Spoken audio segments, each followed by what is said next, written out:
জয় যিশু, praise the Lord. আমরা আরেকটি বার সুন্দর সকালের নতুন ভিডিও নিয়ে চলে এলাম। আর এই ভিডিওতে আমরা আজকের বাক্য নিয়ে আলোচনা করব। তো বিশ্বাসী সন্তানরা প্রত্যেক দিনের মতো আপনারা সবাই এই ভিডিওটি প্রথম থেকে শেষ অবধি দেখতে থাকুন। এখান থেকে অবশ্যই ঈশ্বরের অনেক অনুগ্রহ আশীর্বাদ পাবেন, বাক্যকে জানতে পারবেন, পবিত্র আত্মা দ্বারা সমস্ত কিছু শিখতে পারবেন, বুঝতে পারবেন ঈশ্বর প্রভু আপনাদের এবং যত সন্তানরা পরবর্তীতে এই ভিডিও প্রার্থনা দেখবে সকলকে অনেক অনেক ভরপুর আশীর্বাদ অনুগ্রহ করুন। প্রত্যেকবারের মতো বলবো, যে সমস্ত নতুন বন্ধুরা এই ভিডিও দেখছেন অবশ্যই আমাদের চ্যানেলটি সাবস্ক্রাইব করে পাশে থাকবেন এবং অবশ্যই শেয়ার করতে ভুলবেন না। আর যারা পুরানো বন্ধু আছেন আপনারা লাইক, কমেন্ট, শেয়ার করে অবশ্যই পাশে থাকবেন। তো আসুন আমরা কথা না বাড়িয়ে আমরা একটা ছোট্ট বিনতি প্রার্থনা করি আর তারপরে আমরা বাক্য নিয়ে আসছি। পবিত্র মঙ্গলময় পিতা প্রভু যীশু, তোমায় ধন্যবাদ, তোমার প্রশংসা গৌরব করি। পিতা গো, আজকের এই সুন্দর সময়ে তোমার চরণতলে এলাম। তুমি রাত্রিতে নিদ্রা দিয়ে সকালে ঘুম থেকে উঠিয়েছ। এই দিনের ভার প্রভু তোমার হস্তে চরণতলে দিই। পৃথিবীর সমস্ত বস্তু আমাদের অধিকারে দিয়েছ। প্রিয়জন, আত্মীয় স্বজন, বন্ধু বান্ধব এবং জগতের মানুষজন, পাড়া প্রতিবেশী, গ্রামাঞ্চল মানুষজন, খ্রিস্ট বিশ্বাসী বর্গ, যত সন্তান এই ভিডিও প্রার্থনা দেখছে, পরবর্তীতে দেখবে, সকলকে তাদের পরিবারের সকল সদস্যকে প্রভু ভালো, সুস্থ, সুন্দর রেখেছে পিতা। তার জন্য ধন্যবাদ করি। তোমার দয়া, কৃপা, করুণা, অনুগ্রহ আমাদের জন্য যথেষ্ট প্রভু। তোমার অনুগ্রহতে আমাদেরকে চলতে বলতে কার্যকারী করতে সাহায্য করো, আশীর্বাদ অনুগ্রহ করো।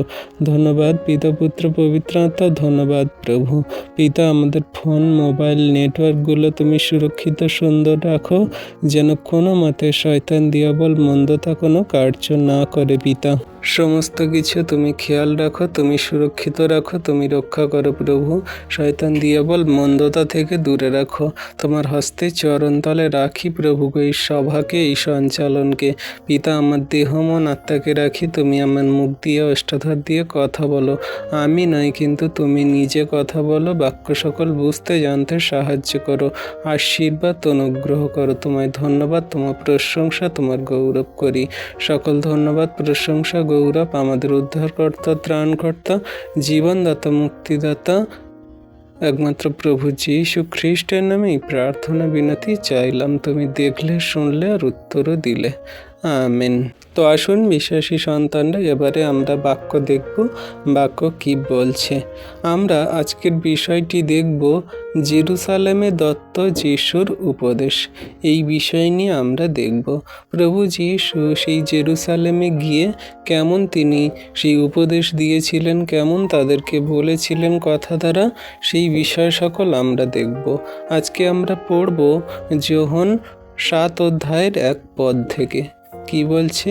এই সকলের পরে যীশু গালিলে ভ্রমণ করিলেন, কেননা যিহুদিগণ তাহাকে বধ করিবার চেষ্টা করায় তিনি যিহুদিয়াতে ভ্রমণ করিতে ইচ্ছা করিলেন না।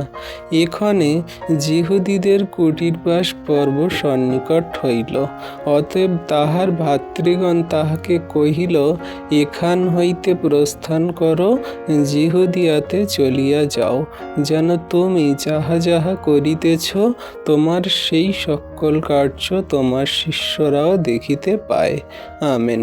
তাহলে দেখো বিশ্বাসী সন্তানরা, এখানে একটি বিষয় আমরা দেখতে পাচ্ছি যে যখন প্রভু যীশু সেই গালিলে ঘুরছিলেন, প্রভুর বার্তা সকল স্বর্গরাজ্যের কথা সকল, ঈশ্বরের কথা সকল জানাচ্ছিলেন, তখন যিহুদিগণ তাকে মারার জন্য, বধ করার জন্য চেষ্টা করছিল। তো সেই যিহুদিয়াতে যে তিনি ছিলেন, আর এই সমস্ত তাদের সেই মারার চেষ্টা দেখে তিনি কি করলেন না, সেইখানে আর থাকতে ইচ্ছা করলেন না। সেই যিহুদিয়া থেকে তিনি চলে যেতে চাইলেন, সেখানে আর থাকার ইচ্ছা হলো না। এইখানে দেখলো যে সেই সময়ে যিহুদিদের সেই কুঠিরবাস পর্ব পালন হলো। এই কুঠিরবাস পর্ব মসি দ্বারা দেওয়া হয়েছিল, যে মসি দ্বারা সেই কুঠিরবাস পর্ব পালন করা হতো। সেই কুঠিরবাস পর্ব তারা বংশ পরম্পরায় পালন করে আসছিল। আর সেই কুঠিরবাস পর্বের সময় যখন পালন এলো, তখন সেই প্রভু যিশুর ভাইরা, এখানে দেখুন 3 বলা আছে, অতএব তাহার ভাতৃগণ মানে ভাইরা, একটা ভাই নয়, অনেকেই তাকে বলছে কি যে তুমি এখান হতে চলে যাও, গিয়ে যিহুদিয়াতে যাও, সেখানে গিয়ে যে তুমি এই যে সমস্ত চমৎকার কার্য করছো, তুমি যে এই সমস্ত অলৌকিক কার্য করছো, রোগকে সুস্থ করছো, মৃতদের জীবিত দিচ্ছ, অন্ধকে দেখাতে দিচ্ছ, কুষ্ঠরোগকে সুস্থ করছো, এগুলো তুমি সেখানে গিয়ে করো। সেই কাজগুলো তুমি যদি যিহুদিয়াতে গিয়ে করো, তাহলে সেখানকার যে তোমার শিষ্যরা আছে, মানে যারা তোমায় বিশ্বাস করে, যারা তোমাকে গ্রহণ করেছে, তোমার কথা সকল শোনে, তারা সুস্থ হয়েছে, তোমার সেই শিষ্যরা তোমার সেই কাজ সকল দেখে তারা আনন্দিত হয়, তারা খুশি হয়, ঈশ্বরের গৌরব মহিমা করে। তো তারা এই সমস্ত কথা তাকে বলতে লাগলো খ্রিস্ট যিশুকে। 4 কি বলছে? কারণ এমন কেহ নাই যে গোপনে কর্ম করে আর আপনি স্বপ্রকাশ হইতে চেষ্টা করে। তুমি যখন এই সকল কর্ম করিতেছ, তখন আপনাকে জগতের কাছে প্রকাশ করো। তাহলে তার ভাইরা কি বলছে? যে এমন কোনো মানুষ কি আছে যে কি না সেই বড় বড় কাজ করে আর মানুষের গৌরব পেতে চায় না, সে নিজেকে প্রকাশ করতে চায় না? এমন কি কেউ আছে? আমরা দেখে থাকি জগতের কত মানুষ, তারা বড় সায়েন্টিস্ট, সে জগতের মাঝে প্রকাশ পাচ্ছে, মানে মানুষ তাকে গৌরব করছে, মানুষ তাকে উচ্চে স্থাপন করছে, তার নাম হচ্ছে, তার যশ হচ্ছে, তার খ্যাতি হচ্ছে। তো এমনি করে তার ভাইরা বলছে, খ্রিস্ট যিশুর ভাইরা বলছে যে তুমি কোনো মানুষ যদি সে এমন কোনো কার্য করে যেটা মানুষের জন্য ভালো, বা সে এমন কোনো কাজ করছে, সে কি চাইবে না যে মানুষের কাছে নাম পেতে, মানুষের কাছে গৌরব পেতে, মানুষের কাছে প্রকাশ হতে, জগৎ তাকে জানে? এটা কি সে চাইবে না? অবশ্যই সে মানুষের কাছে প্রকাশ পেতে চাইবে বা মানুষের কাছে পরিচিতি পেতে চাইবে। তুমি তাহলে যাও, গিয়ে সেই যিহুদিয়াতে তোমার শিষ্যদের কাছে তুমি এই সমস্ত কার্য করো, সেখানে তুমি পরিচিতি পাবে, সেখানে তুমি মানুষের নাম পাবে, সেখানে সবাই তোমার গৌরব করবে। কিন্তু 5 পদ থেকে কি বলছে? 5 পদে বলছে, কারণ তাহার ভ্রাতারাও তাহাকে বিশ্বাস করিত না। তাহলে দেখো, এখানে প্রভু যিশু যে সমস্ত অলৌকিক কার্য করত, বা তিনি যে ঈশ্বর, তিনি যে এসেছেন স্বর্গ থেকে, তার ভাইয়েরা তাকে বিশ্বাস করত না। তার সেই নিজের সেই মাতৃগর্ভে থেকে আসা, যে মরিয়মের গর্ভে থেকে আসা যে তার ভাইরা, তারাও তাকে বিশ্বাস করতো না। একরকম রক্তের সম্পর্ক, তো তারা কিন্তু বিশ্বাস করতো না, মানে জাগতিক দিক দিয়ে রক্তের সম্পর্ক, তো তার ভাইরা তাকে বিশ্বাস করতো না। তাহলে জগতের মানুষ কি বিশ্বাস করবে? তো আমরা যে বিশ্বাস করেছি খ্রিস্ট যিশুকে, এটা আমাদের অনেক বড় পাওনা, বা এটা আমাদের ঈশ্বর প্রভু মনোনীত করেছে বলে, আমাদের মনকে পরিবর্তন করেছে বলে এটা হয়েছে।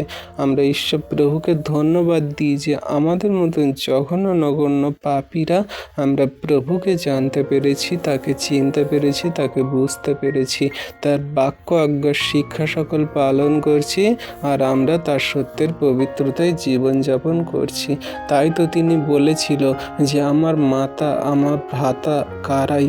তারাই আমার মাতা, পিতা, ভ্রাতা, যারা কিনা আমার সেই স্বর্গস্থ পিতার ইচ্ছা সকল পালন করে, যা আমার কাছ থেকে শুনছে। তাহলে তিনি এই কথা শুধু বলেনি যে স্বর্গ থেকে আসা আমি যদি না স্বর্গের কথা সকল শোনে বোঝে গ্রহণ করে, তাহলে এই জগতের ভাই ভ্রাতা ভগ্নী হয়ে কী লাভ? এখানে কোনো দাম নেই বা এখানে কোনো মূল্য নেই। প্রকৃত সেই ভ্রাতা ভগ্নী মাতা যে কিনা প্রভুর ইচ্ছা সকল, ঈশ্বরের ইচ্ছা সকল, তার আজ্ঞা সকল পালন করে, সত্যতায় জীবনযাপন করে এবং সমস্ত বাক্যকে ফলো করে, সেই হলো প্রকৃত খ্রিস্টের ভাই বোন বা তার প্রিয়জন। তাহলে এখানে সে সম্পূর্ণ সত্যটাকে সঠিকভাবে আমাদের কাছে জানিয়ে দিচ্ছে।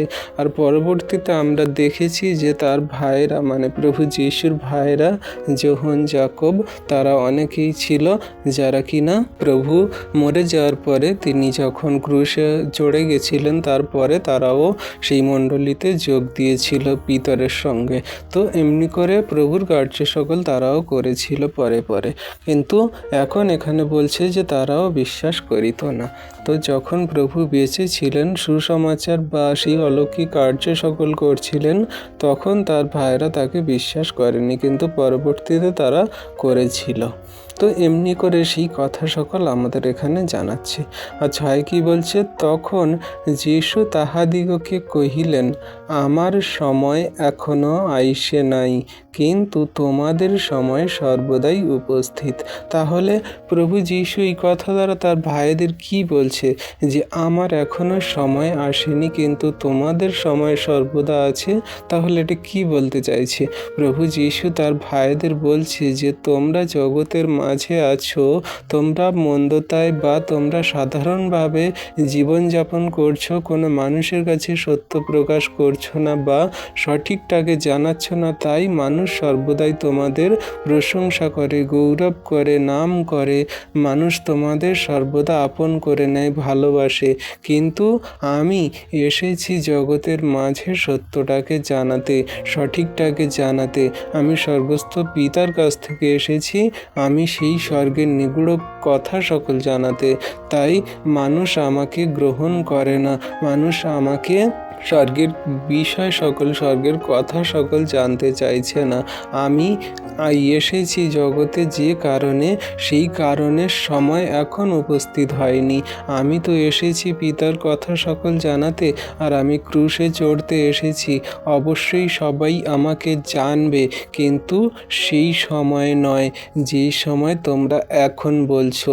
এখানে বলছি কি, যে আমার সময় এখনো আইসে নাই, মানে তিনি বলতে চাইছে যে হ্যাঁ, আমি প্রকাশিত হব, আমাকে সবাই জানবে, আমার নাম পৃথিবীর প্রান্ত পর্যন্ত ছড়িয়ে পড়বে, কিন্তু এখন নয়, আমার সময় যখন হবে তখন। আর কখন প্রভু যিশুর সময় হয়েছিল আমরা দেখেছি বা আমরা জানি। তিনি যখন ক্রুশে চড়ে গেলেন আর ভূমিকম্প হলো, আকাশ কালো হয়ে গেল, দেখা গেল যে সমস্ত সেই জেরুসালেমের পর্দা উপর থেকে নিচের দিকে ফেটে গেল, জ্বালা হয়ে গেল। তাহলে সেই থেকে বোঝা গেল যে তিনি ঈশ্বরের পুত্র ছিলেন, তিনি ঈশ্বর ছিলেন। তারপরে তিনি কবর থেকে 3 দিন পরে মৃত হয়ে জীবিত হয়ে উঠলেন। তিনি 40 জনেরও অধিক, আরও 5000 জনেরও বেশি, 2000 জনেরও বেশি, আরও কত যে শিষ্যদেরকে তিনি দেখা দিয়েছিলেন তার কোনো ঠিক ধারণা নেই। প্রভু তার সন্তানদেরকে এমনি করে পবিত্র আত্মা দ্বারা আশীর্বাদ করেছিলেন, সকলকার হৃদয়ে কথা বলেছিলেন। তারপরে তিনি শরীরে তিনি তার শিষ্যদেরকে দেখা দিয়েছিলেন, আরও অনেক সন্তানদেরকে তিনি দেখা দিয়েছিলেন। তো এমনি করে কত লাখো কোটি বিলিয়ন মানুষের হৃদয়ে প্রভু যীশু আছেন, তাকে সবাই জানছে, বুঝছে, দেখছে। তিনি প্রকাশিত হয়েছিলেন তারপরে। তাহলে এখন যে কথা সকল তার ভাইরা জানাচ্ছে যে তুমি যাও জিহুদিয়াতে, আর সেই কুটির পর্বের সময় উপস্থিত, সেইখানে গিয়ে তুমি প্রচার করো, তুমি বলো, তুমি প্রকাশ হও। কিন্তু প্রভু বললেন যে না, আমার সময় এখনো উপস্থিত হয়নি। তাই জগতের মাঝে আমরা কোনো মানুষ যদি আমরা নিজেদেরকে প্রকাশ করতে চাই, তাহলে কিন্তু আমরা বিপদে পড়ব বা আমরা সমস্যায় পড়ব। আমরা এই সমস্ত বাক্য থেকে আমরা শিক্ষা নিই। আমাদের জীবনে আমরা যা কিছু করতে চাই, সমস্ত কিছুতে যেন ঈশ্বর প্রভুর নামকে উঁচুতে রাখি, ওপরে রাখি। তার নামকে যেন গৌরবান্বিত মহিমান্বিত করি, যেমন করে প্রভু যীশু করেছিলেন। প্রভু যীশু কী করেছিলেন? তিনি ঈশ্বর হয়েও নিজেকে নত করলেন, নম্র করলেন, সম্পূর্ণ মনুষ্য রূপ ধারণ করলেন, নিজেকে ছিন্ন ভিন্ন করে একদম আমাদের সঙ্গে আমাদের মতো করে জীবনযাপন করলেন। কেন না পিতার নামকে তিনি উচ্চে স্থাপন করলেন। তিনি দেখালেন যে আমি ঈশ্বর হয়েও কেমন নম্রতায় জীবনযাপন করতে পারি। অবশ্যই তার মধ্যে ঈশ্বরীয় জ্ঞান বুদ্ধি সমস্ত শক্তি ছিল, কিন্তু তাও তিনি মানুষের মতন করে কার্য করেছে। সেই সমস্ত শক্তিকে তিনি কাজে লাগায়নি। যদি সেই সমস্ত শক্তিকে কাজে লাগাতো তাহলে কিন্তু সে আর মনুষ্য থাকতো না, বা সেই মনুষ্য রূপে থাকতো না, সেই ঈশ্বর রূপে হয়ে যেত। কিন্তু অনেকেই বলে কি যে হ্যাঁ, প্রভু যীশুর যদি না ঈশ্বরীয় শক্তি কাজে লাগাতো তাহলে সে কীভাবে এই অলৌকিক কার্য সকল করতে পারত। অবশ্যই তার বিশ্বাস ছিল যে আমি যদি পিতার কাছে বলি সে অবশ্যই তার বাহিনীকে পাঠিয়ে দেবে, তার শিষ্যদেরকে বলেছিল। কিন্তু সেই রকম বিশ্বাস আমাদের নেই বলে আমরা সেই রকম বিশ্বাস ভরে প্রার্থনা চাইতে পারি না বলে উত্তর আসে না। সে কামান্ড দিয়ে বিশ্বাসের সঙ্গে বলেছিল যে লাজার তুমি সেই কবর থেকে বেরিয়ে এসো। সে কবর থেকে বেরিয়ে এসেছিল। তার দৃঢ় বিশ্বাস ছিল যে সে যদি ওয়ার্ড বলে অবশ্যই তা ফলে যাবে। সেই রকম আমরা যদি বিশ্বাসে প্রার্থনা করি বলি অবশ্যই সেটা হয়ে যাবে বা প্রভু দিয়ে দেবে। এই দৃঢ় বিশ্বাস প্রত্যয় সকল আমাদের ঈশ্বরের প্রতি থাকা উচিত বা খ্রিস্ট যিশুর প্রতি রাখা উচিত, তবেই আমাদের উত্তর আসে।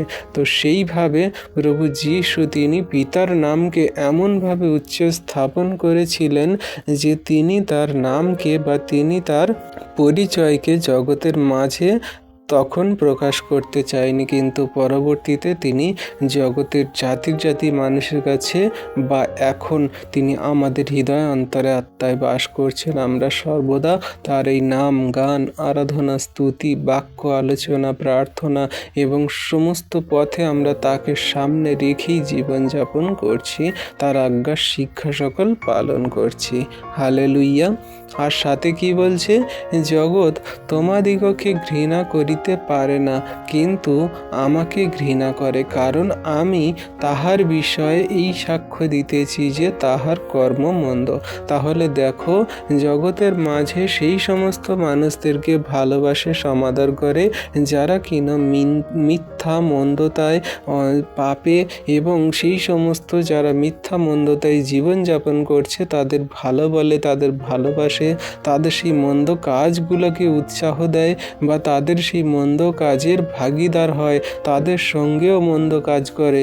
সেই সমস্ত মানুষদের দ্বারা কি করে না, তারা সেই মন্দ মানুষদের কোনো মতে মন্দ বলে না, কিন্তু যারা প্রকৃত সত্যকে জানায়, সত্যকে বলে বা তাদের মিথ্যে সকল ভুল সকল মন্দ সকল ধরিয়ে দেয়, তখন সেই মন্দ মানুষরা সত্যের পথে চলা সঠিক পথে চলা মানুষদের কি করে না তাড়না করে, মারে, আঘাত করে, বাজে মন্দ কথা বলে, হাসি মন্দ করে, নানান রকম টিটকিরি করে, অনেক কিছু দিয়ে তাকে পারেশান করে, তাড়না দিতে থাকে। তো তেমন করে প্রভু যিশুকে করা হয়েছিল। তাই প্রভু যিশু বলছে যে জগৎ তোমাদের ঘৃণা করতে পারে না, কিন্তু আমাকে করে, কারণ তাদের কর্ম সকল তাদের বিষয় সকল মন্দ। আমি তাদের বিষয়ে সাক্ষ্য দিয়েছি, মানে আমি তাদের সেই সত্য কথা সকল জানিয়েছি, তাদের বিষয় বলেছি, আর তারাই আমাকে মারছে, বাজে মন্দ কথা বলছে, মারার জন্য ষড়যন্ত্র করছে। আর আজকে আমরা দেখছি জগতের মাঝেও কত খ্রিস্ট বিশ্বাসীদের তাড়না আসছে, কত মারছে, আঘাত করছে, বাজে মন্দ কথা বলছে।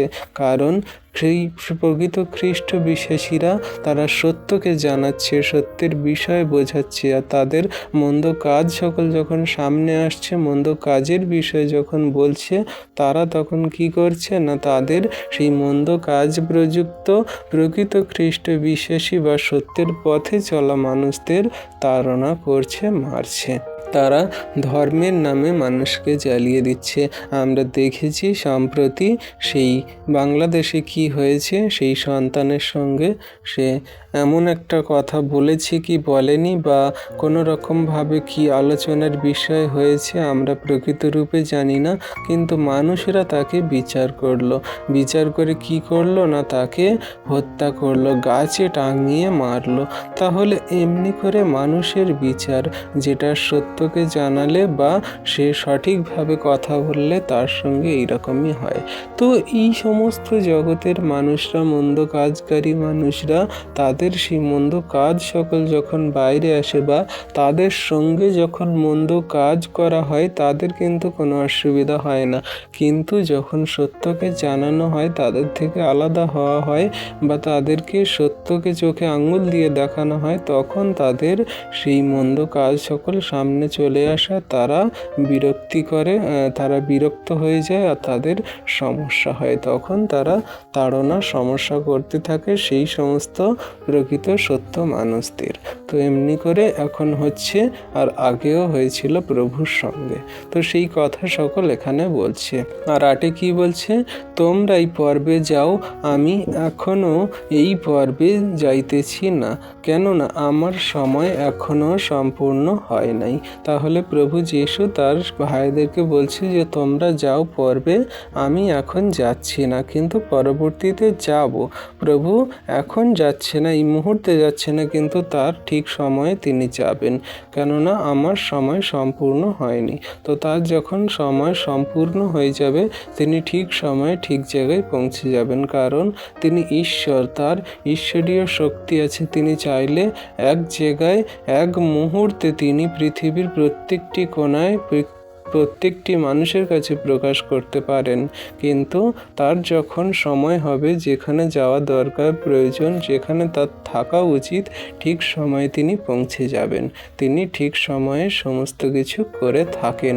আমরা এটাই বুঝতে পারি না বা আমরা এটাই বিশ্বাস করি না যে আমার প্রার্থনার উত্তর আসছে না, আমি প্রভুর কাছে প্রার্থনা করছি, তিনি সেই প্রার্থনা উত্তর দিচ্ছে না, বা আমি প্রভুর কার্য সকল করছি, আমি বিপদের সংকটে পড়েছি, প্রভু উদ্ধার করছে না।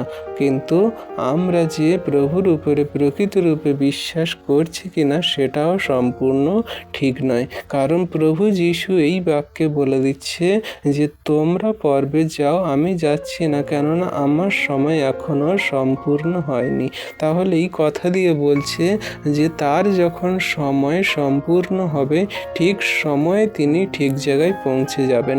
তাহলে আমাদের প্রভুর কাছে যখন আমরা প্রার্থনা করি, প্রভু ঠিক সময় হলে উত্তর দিয়ে দেবেন। তার সময় সম্পূর্ণ হলে তিনি আশীর্বাদের উত্তর পাঠাবেন। প্রভু ঠিক সময় হলে আমাদের তাড়না সংকট থেকে ওঠাবেন।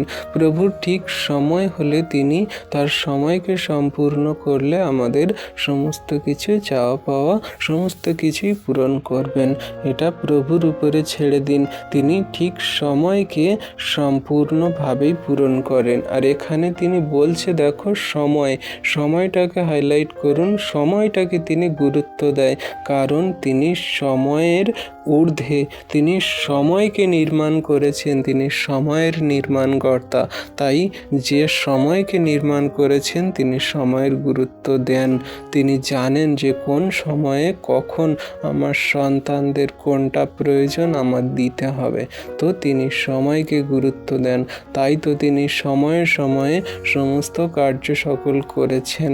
তিনি 2000 বছর আগে এসেছিলেন, ঠিক সময়ে ক্রুশে গেছেন, ঠিক সময়ে তিনি জগতের মানুষের কাছে প্রকাশিত হয়েছেন, ঠিক সময়ে তিনি আসবেন আর তার সন্তানদেরকে নিয়ে যেতে। তাহলে তিনি যা কিছু করেন সব সঠিক সময়ে সম্পূর্ণ করেন। তাই তার উপরে সময়ের ভার সকল দিন আর তার আজ্ঞার শিক্ষা সকল পালন করুন। সময়ই আপনার উত্তর দেবে, মানে খ্রিস্ট যিশুই প্রভু আপনার উত্তর দেবে। Amen, hallelujah. তো এমনি করে সমস্ত কিছু তার ভাইদেরকে তিনি জানাচ্ছেন। আর 9 কি বলছে, তাহাদিগকে এই কথা বলিয়া তিনি গালিলে রহিলেন। কিন্তু তাহার ভাতৃগণ পর্বে গেলে পর তিনি গেলেন প্রকাশ্য রূপে নয়, কিন্তু এক প্রকার গোপনে। তাহলে তার ভাইদের পরে তিনি গিয়েছিল সেই পর্বে, কিন্তু প্রকাশ্য রূপে নয়, কিন্তু গোপনে গিয়েছিলেন, মানে গোপনভাবে তিনি গিয়েছিলেন সেই পর্বে। আর 11তে কি বলছে? তাহাতে যিহুদিগণ পর্বে তাহার অন্বেষণ করিল, আর কহিল, সেই ব্যক্তি কোথায়? আর সমাগত লোকেরা তাহার বিষয়ে ফিসফিস করিয়া অনেক কথা কহিতে লাগিল। কেহ কেহ বলিল, তিনি ভালো লোক, আর কেহ কেহ বলিল, তাহা নয়, বরং সে লোকসমূহকে ভুলাইতেছে। কিন্তু যিহুদিগণের ভয়ে কেহ তাহার বিষয়ে প্রকাশ্যরূপে কিছু বলিত না। আমেন। তাহলে বিশ্বাসী সন্তানরা দেখো, এখানে যখন তার ভাইরা সেই পর্বতে গেল, আর প্রভু যীশু তারপরে তিনি গোপনে লুকিয়ে গিয়েছিলেন, যাতে সেখানে গিয়ে মানুষের সমস্ত মনকে জানতে পারে, বুঝতে পারে তারা কি বলছে, তারা কি বোঝাতে চাইছে, বা তারা কেমনভাবে সেই সমস্ত মানুষের প্রভুর কথা শুনে গ্রহণ করেছে কিনা, বিশ্বাস করেছে কিনা, তার সেই অলৌকিক কার্যে মানুষের উপরে প্রভাব পড়েছে কিনা তিনি দেখতে গিয়েছিলেন। তিনি অবশ্যই প্রচারও করতে গিয়েছিলেন, তিনি উপদেশও দিতে গিয়েছিলেন, কিন্তু তিনি গোপনে যখন ছিলেন তাদের কথা সকল বুঝতে পারছিলেন।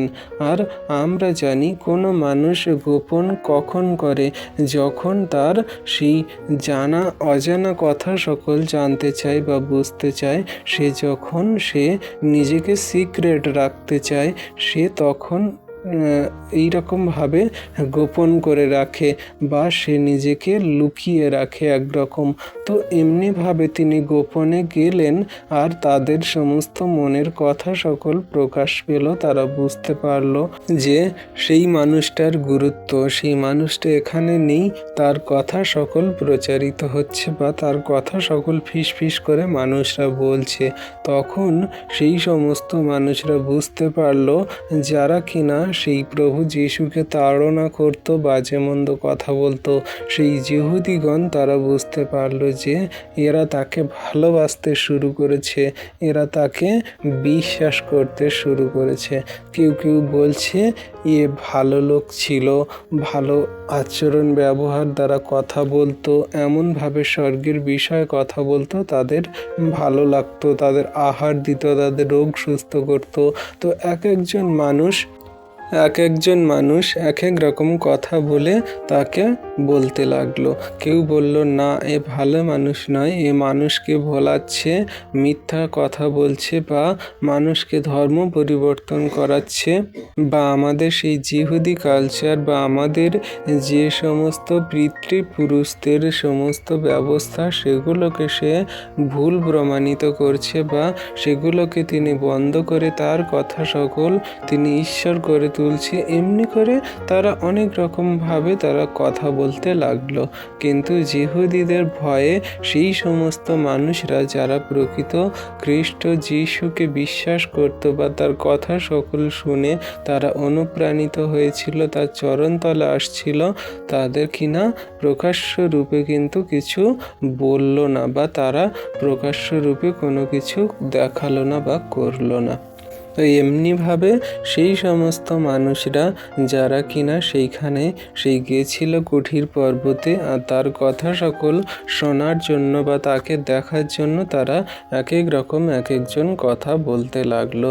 আর প্রভু যীশু গোপনে গিয়ে সেগুলো শুনছিল বা জানতে পারছিল। আর 14তে কি বলছে?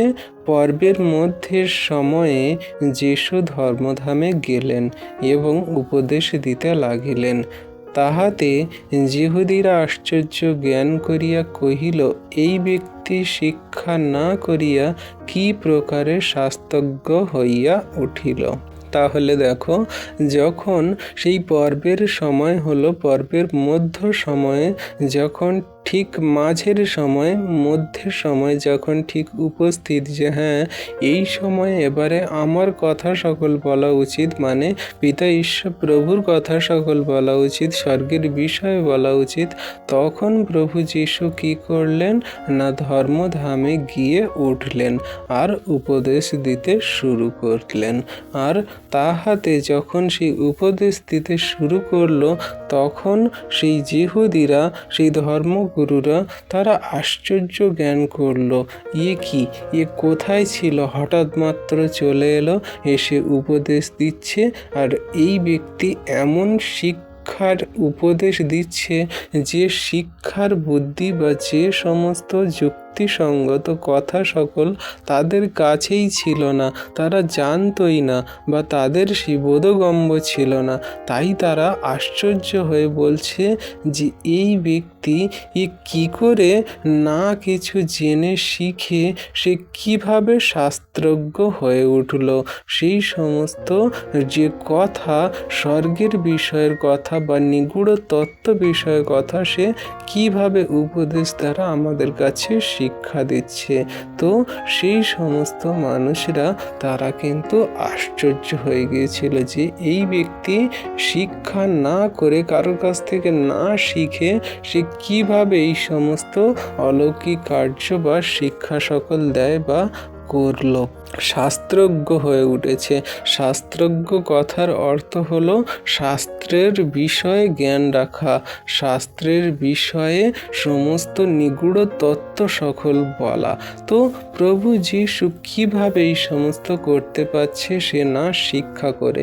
তারা জানতো যে সে কোথাও যায়নি, কোথাও থেকে শিক্ষা করেনি, কিন্তু অনেক তারা মানুষ আছে যারা প্রভু যীশুর বিষয়ে বা বাইবেল বিষয়ে আলোচনা করে।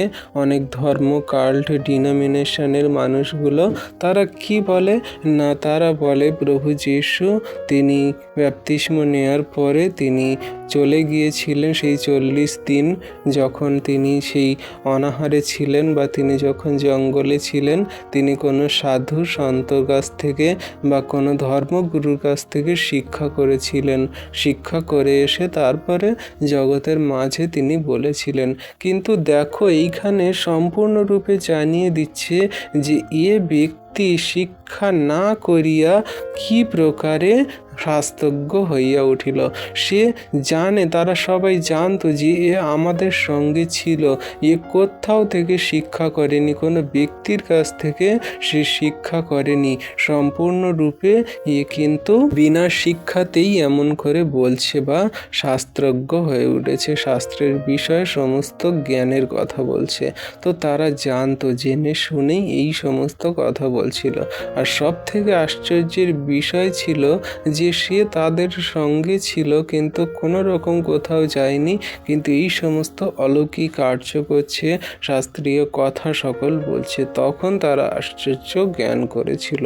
তাদের মানে কি বলে, তাদের একটা আচমকা ভয় লেগে গিয়েছিল যে এ কিভাবে এমন করতে পারে যেটা আমরা কোনোদিন ধারণাই করিনি। তখন 16তে কি বলছে প্রভু যীশু? যীশু তাহাদিগকে উত্তর করিয়া কহিলেন, আমার উপদেশ আমার নহে, কিন্তু যিনি আমাকে পাঠাইয়াছেন তাহার। Amen, hallelujah. তাহলে দেখো কত সুন্দর কথা প্রভু যীশু তাদের উত্তর দিয়ে জানিয়ে দিচ্ছে। তারা যে আশ্চর্য জ্ঞান করছিল, তারা যে ভয় পাচ্ছিল বা তারা যে সমস্ত সেই তার মনের কথা সকল জানতে চাইছিল, সে সত্যটাকেই জানিয়ে দিল। আর জগতের মানুষ এই সত্যটাকে গ্রহণ করে না। তিনি কি বলছে? যীশু তাদেরকে উত্তর করে বলছে যে আমার এই যে উপদেশ তোমরা শুনছ, শাস্ত্রের নিগূঢ় তত্ত্ব কথা তোমরা বলছো যে জ্ঞান না পেয়ে, না এ শিক্ষা না করে কিভাবে শাস্ত্রের কথা সমস্ত জানতে পারলো।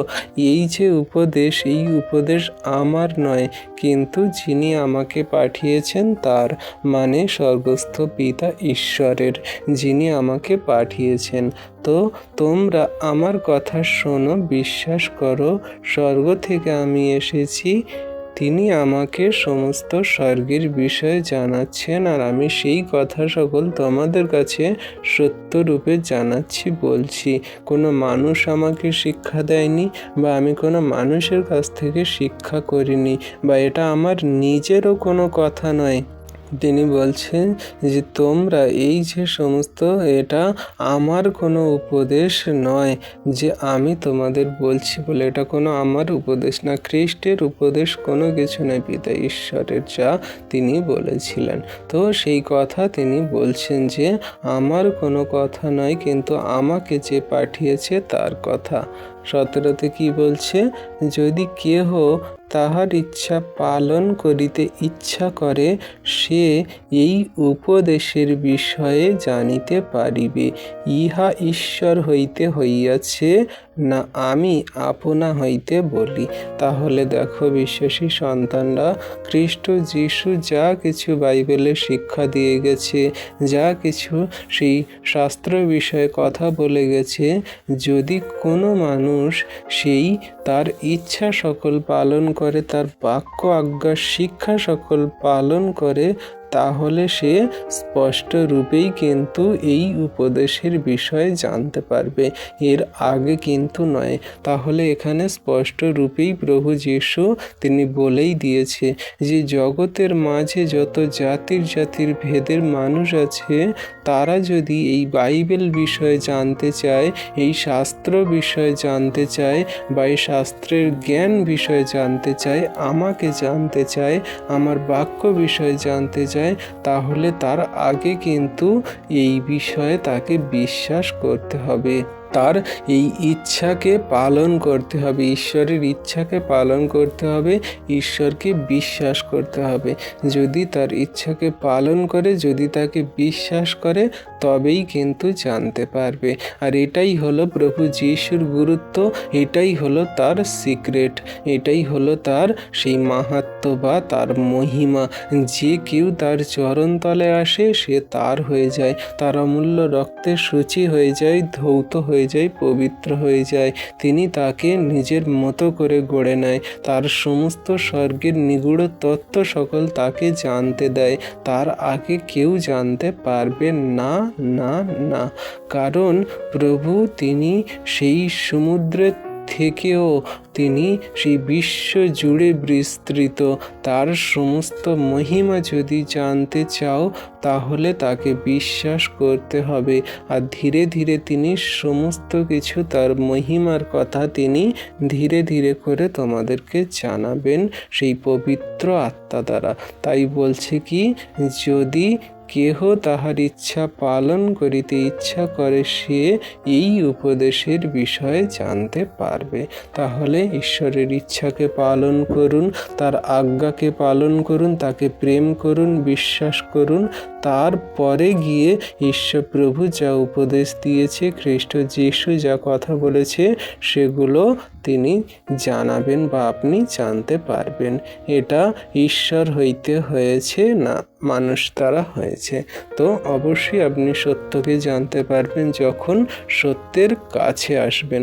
সত্যকে জানতে গেলে দূর থেকে হয় না, বা দূর থেকে সত্যকে মিথ্যা বলে প্রমাণ করাতে পারবেন না, যতদিন না পর্যন্ত সত্যের কাছে আসবেন, মানে খ্রিস্ট যিশুকে গ্রহণ করবেন, তার বাক্য আজ্ঞার শিক্ষাকে পালন করবেন।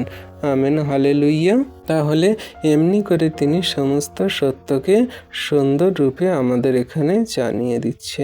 আর 18তে কি বলছে? যে আপনা হইতে বলে, সে আপনারই গৌরব চেষ্টা করে, কিন্তু যিনি আপন প্রেরণকর্তার গৌরব চেষ্টা করেন, তিনি সত্যবাদী, আর তাহাতে কোনো অধর্ম নাই। আমেন। তাহলে বিশ্বাসী সন্তানরা দেখো, এখানে প্রভু যীশু কিন্তু জানিয়ে দিচ্ছে যে প্রকৃত সত্যবাদী কে, তার আচরণ ব্যবহার কেমন, না সেই মানুষটা কি করবে, সে নিজের কোনো গৌরব চেষ্টা করবে না। যে সত্যবাদী, সত্যবাদী, সে সর্বদা স্বর্গের সত্য কথা জানাবে, যেটা ন্যায্য সেটাই জানাবে।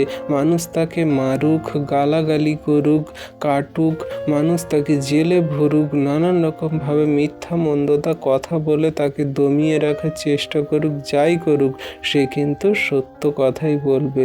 কারণ সে নিজের গৌরব চেষ্টা করে, সে মিথ্যে কথা বলবে, সে ঘুষ নেবে, সে ব্যভিচার করবে, সে পাপ করবে, সে অনেক রকম মন্দভাবে মানুষের মন জোগানোর জন্য অনেক মন্দ কার্য সকল করে সে নিজের গৌরব সকল হাসিল করার চেষ্টা করবে। কিন্তু না, আমি কোনো নিজের গৌরব হাসিল করার জন্য আসিনি, আমার মধ্যে কোনো অধর্ম নেই, আমি সত্যকে সঠিক রূপে তোমাদের কাছে জানাতে এসেছি, যা পিতা আমাকে বলেছে। আর জগতের মাঝে আমরা দেখে থাকি যারা মন্দ মানুষজন, যারা নিজের গৌরব চেষ্টা করে, তারা অনেক রকমভাবে মিথ্যা মন্দ ভুল কথা মানুষকে উল্টো পাল্টা বলে বুঝিয়ে দিয়ে তাদেরকে সেই সত্যটাকে লুকিয়ে মিথ্যেটাকে জানিয়ে তাদের কাছ থেকে অনেক কিছু করার চেষ্টা করে বা নিজের সেই নামকে গৌরবের চেষ্টা করে। কিন্তু আমরা প্রভুর যদি নামকে উচ্চকৃত মহিমান্বিত করতে চাই, তাহলে আমরা কিন্তু নিজেদেরকে গৌরব দেখাবো না বা বড় করে দেখাবো না। পিতাকে সর্বদা সামনে রাখবো, নিজেকে ছোট করব। পিতা ঈশ্বর প্রভু আমাদেরকে বড় করবেন। তাই প্রভু যিশু যেমনভাবে চলেছেন আমাদেরও তেমন চলা উচিত। তাই তিনি বলছে যে আপনার নিজের গৌরবের চেষ্টা না করে কিন্তু পিতা ঈশ্বরের গৌরবের চেষ্টা করছি, আর সেই সত্যের পথে চলছি, সত্য কথা সকল বলছি, আর তাহাতে কোনো অধর্ম নেই, আমাতে কোনো অধর্ম নেই, যে কিনা প্রভুর এই বাক্য আজ্ঞা পালন করে এবং তার প্রেরণকর্তার গৌরব করে।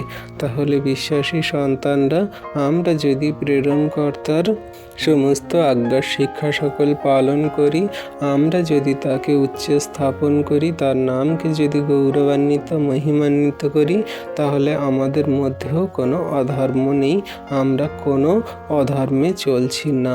তার আজ্ঞার শিক্ষা সকলের মধ্যে তাকে বিশ্বাস করার মধ্যেই আমাদের প্রকৃত ধর্ম সংস্থাপন হয়েছে, আমরা তার আজ্ঞাকে পালন করছি। কারণ ধার্মিক ব্যক্তি কি না বিশ্বাস হেতুই বাঁচিবে। Amen, hallelujah.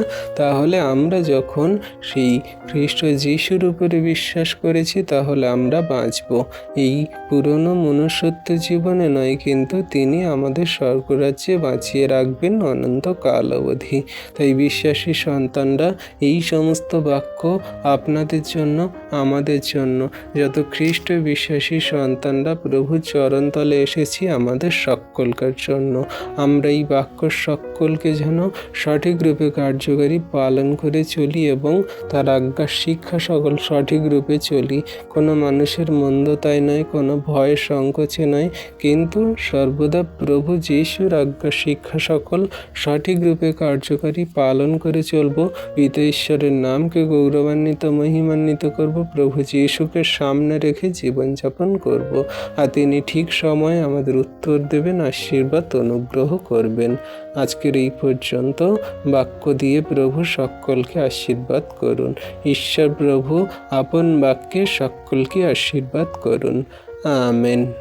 তো বিশ্বাসী সন্তানরা, আমরা এই যে সমস্ত বাক্যকে পড়লাম আর বাক্য সকল আলোচনা করলাম, যাতে এই বাক্য আমরা হৃদয় অন্তরাত্মায় ধরে রাখি, কার্যকারী পালন করে চলি, আমরা একটা ছোট্ট বিনতি প্রার্থনা করব। তো আসুন প্রভুর কাছে নত হই আর সবাই প্রার্থনা করি। পবিত্র মঙ্গলময় পিতা প্রভু যিশু, তোমায় ধন্যবাদ, প্রশংসা, গৌরব করি।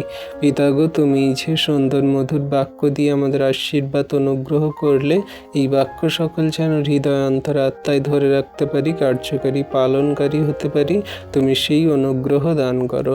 ঠিক সময়ে তোমার সন্তানদের আশীর্বাদ অনুগ্রহ করো পিতা। তাদের তুমি দেখছো দৃষ্টি দিয়ে, তাদের কি দরকার প্রয়োজন ঠিক সময় তুমি দেবে প্রভু, আমি বিশ্বাস করি। তোমার যত সন্তানরা এই ভিডিও প্রার্থনা দেখলো প্রভু, সকলকে তুমি আশীর্বাদ করলে। পরবর্তীতে যারা দেখবে প্রভু, তাদের বাক্যের জ্ঞান দিয়ে তুমি আশীর্বাদ অনুগ্রহ করছো প্রভু, করবে পিতা আমি বিশ্বাস করি। দয়া কৃপা করুণা অনুগ্রহ তোমারই হোক প্রভু, তুমি সকলকে তোমার আশীর্বাদে পরিপূর্ণ করো, দয়া কৃপা করুণা দান করো। পবিত্র মঙ্গলময় পিতা প্রভু যীশু, তোমায় ধন্যবাদ প্রশংসা গৌরব করি। পিতা গো, তুমি সুন্দর দিন সুন্দর সকাল দেখতে দিয়েছে প্রভু, তার জন্য ধন্যবাদ। পিতা, তোমার দয়া কৃপা করুণাতে তোমার সন্তানদেরকে স্থির রাখো, ঠিক রাখো, আশীর্বাদ করো। রাত্রির সুন্দর সুখদায়ক নিদ্রা দিয়ে সকালে ঘুম থেকে উঠিয়েছ, পৃথিবীর সমস্ত বস্তু আমাদের দেখতে দিয়েছে, অধিকারে দিয়েছে প্রভু, তার জন্য ধন্যবাদ।